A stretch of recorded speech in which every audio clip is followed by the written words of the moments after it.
A los 6 años, Juan fue llevado junto con 2 de sus hermanas al hogar de otra familia. Su mamá no podía mantener a sus 14 hijos. Trágicamente, las 2 hermanas de Juan fueron violadas por el padre de esa familia.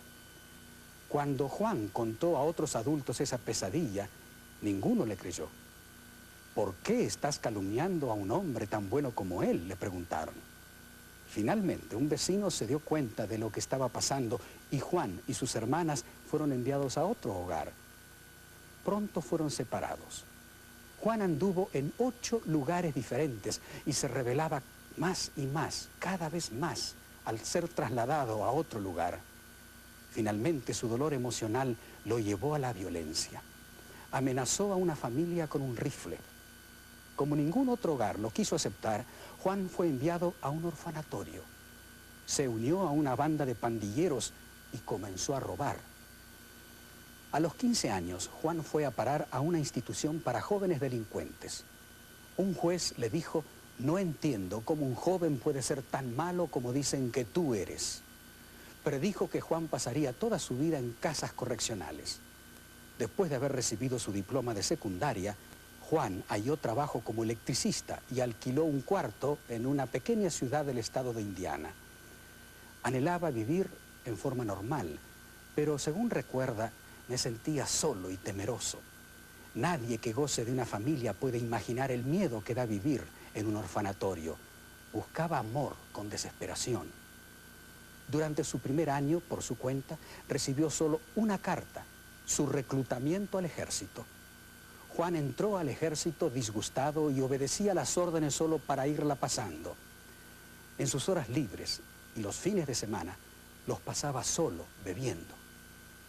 Juan había encontrado un solo refugio en esa prisión de sus emociones dañadas: la música. Aprendió a tocar bien el trombón. Todos los sentimientos que nunca había podido expresar a otras personas se desbordaban al tocar.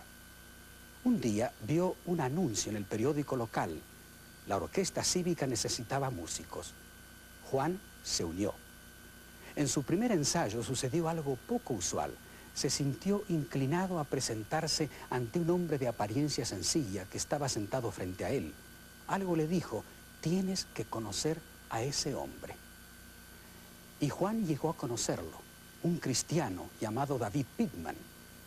Después de pocas semanas, el señor Pittman invitó a Juan a su casa. El joven conoció a la esposa del señor Pittman y le impresionó la paz y salud que esta pareja proyectaba. Los esposos Pittman se dieron cuenta que Juan se sentía terriblemente inseguro y solo. Arreglaron un dormitorio para que pasara el fin de semana con ellos y hasta le dieron una llave de la casa.